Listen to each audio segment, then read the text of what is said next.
Equity is the final chapter in our discussion of optimal climate policy. Climate change is a long-term problem, it's an uncertain problem, it's a global problem, and therefore if you do not care about the distant future, about remote probabilities of faraway lands, you do not care about climate change. And we're now going to talk about those faraway lands. I've shown this graph before. We see per capita income on the horizontal axis. We're looking at the impact of climate change on the vertical axis. And what you see is that poorer countries suffer much greater impacts of climate change than do richer countries. Poorer countries are much more vulnerable. And the question is, how does this affect optimal climate policy? The impacts of climate change differ greatly between countries. And initially what people did was they estimated the impacts of climate change for each country, expressed that in dollar terms, and then added up to find a global total. This caused a bit of a furor because essentially this implies that health risks are valued differently across the globe.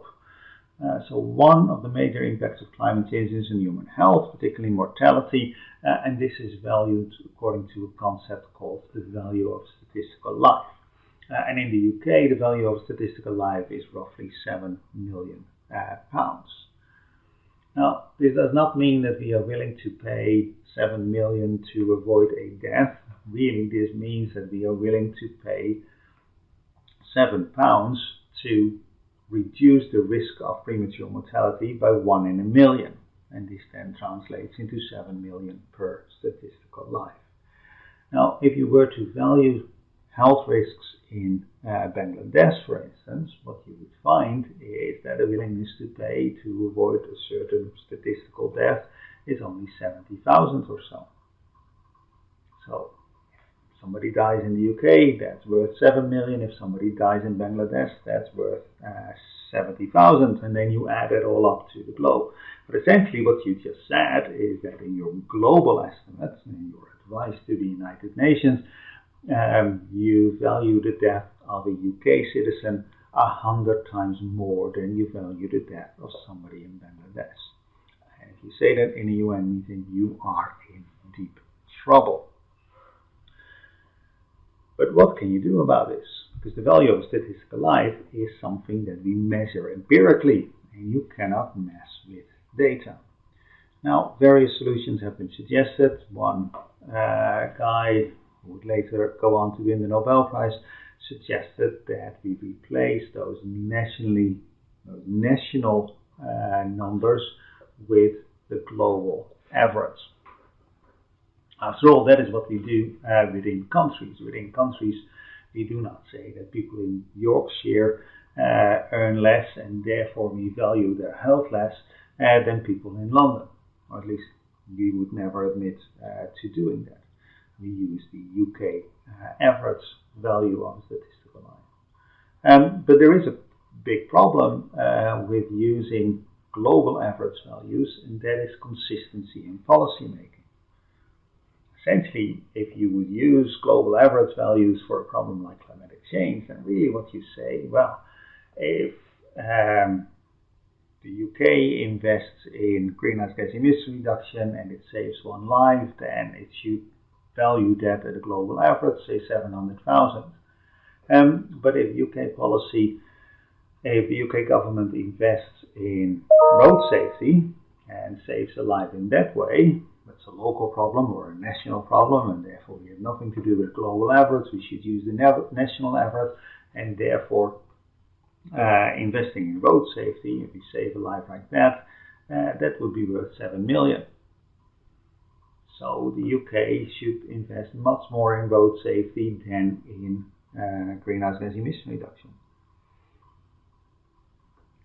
On the other hand, if the Bangladeshi government needs to make a decision, well, if they can invest in greenhouse gas emission reduction and save a life that way, that is worth 700,000.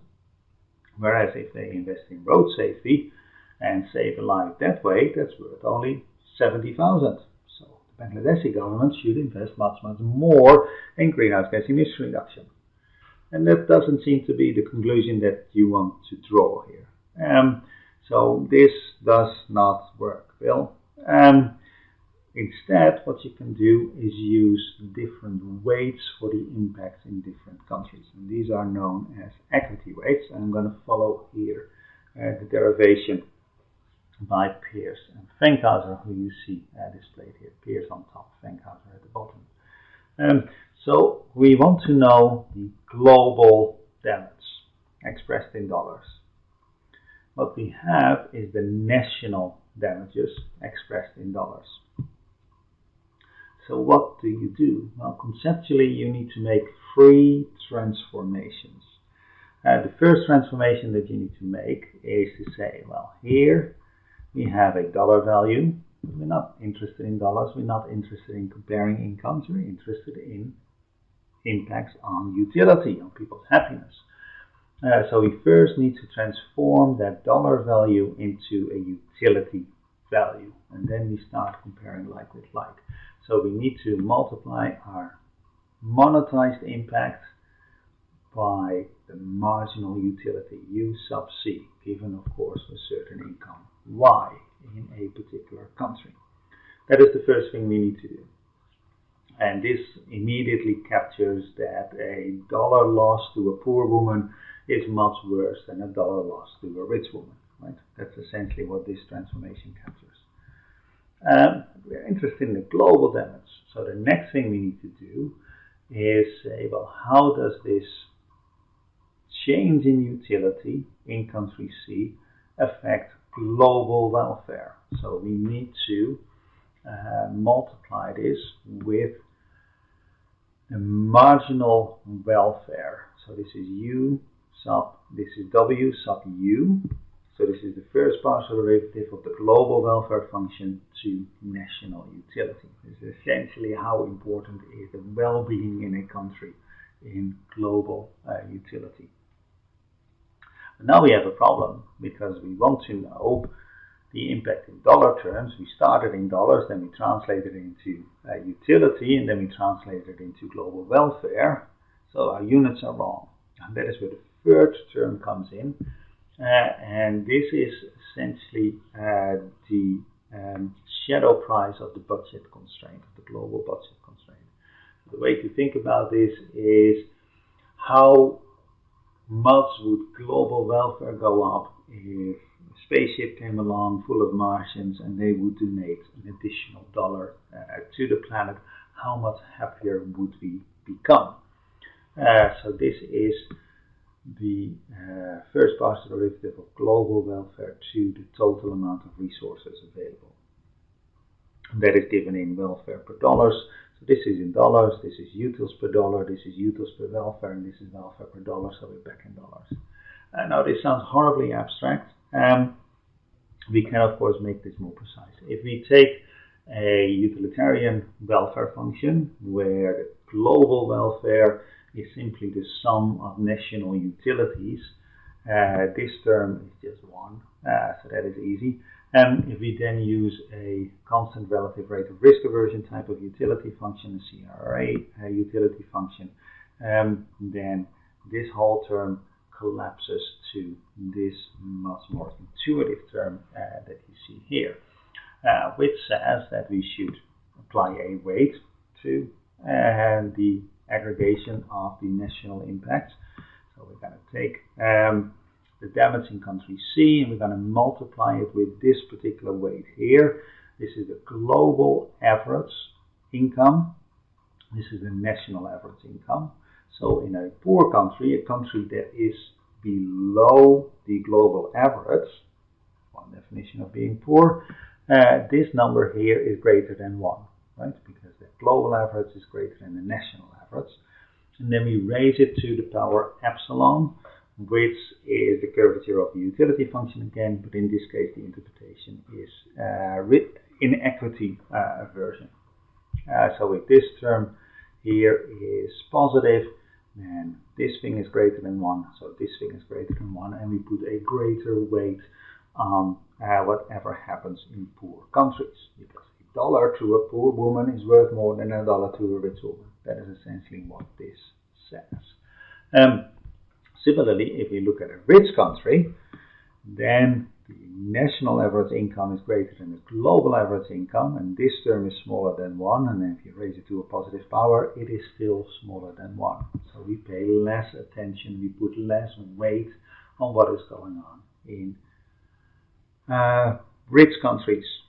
And then, of course, if this epsilon here is 0, if there's no inequity aversion, then this term vanishes. It just becomes equal to 1, and we're simply adding up dollars. There's a different way of looking at the same thing. So we're interested in global damages, we have national damages, and then we take the weighted sum, where the weights are the equity weights that you see here. Now these local damages, and let's focus for the moment on health impacts. These local damages really are the number of people dying times the value of statistical life in that particular country, VC, right? This is just substitution. Now what we can assume is that the value of statistical life varies with income, varies with the ability to pay, and we can assume that we can just write this up as an income elasticity. So this VC term here can be written as a global average value of statistical life times the ratio of the national income to the global income raised to an income elasticity. This is just the same term. This is the definition of an income elasticity.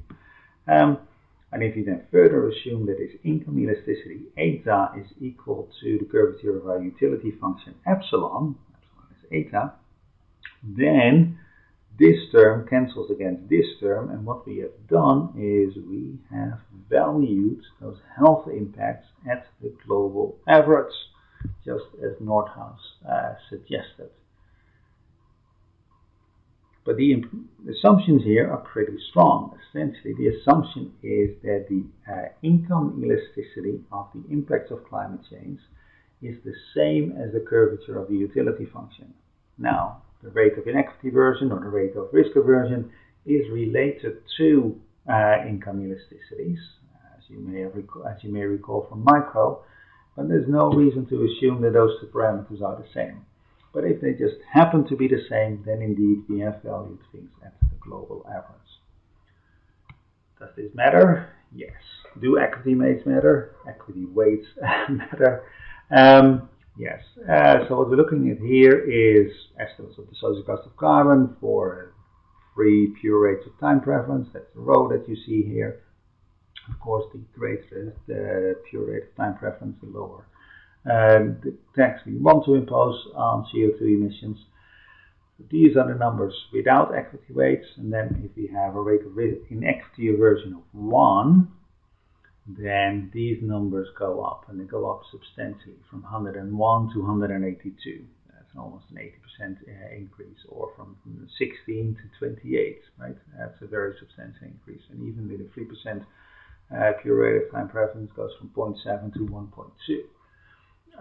So equity weights matter. They substantially raise the social cost of carbon. Now this is true if you use a rate of inequity aversion of 1. It's also true if you use a rate of inequity aversion of 0.5, then you still see an increase in the social cost of carbon. And of course, if we become more inequity averse and we imply a rate of 2, then actually the social cost of carbon almost triples because of equity weights. I put in here an epsilon of 0 because of course no equity weights is the same, is equivalent to assuming that there is no inequity aversion. But inequity aversion matters. Equity weights matter for the social cost of carbon and therefore for optimal climate policy.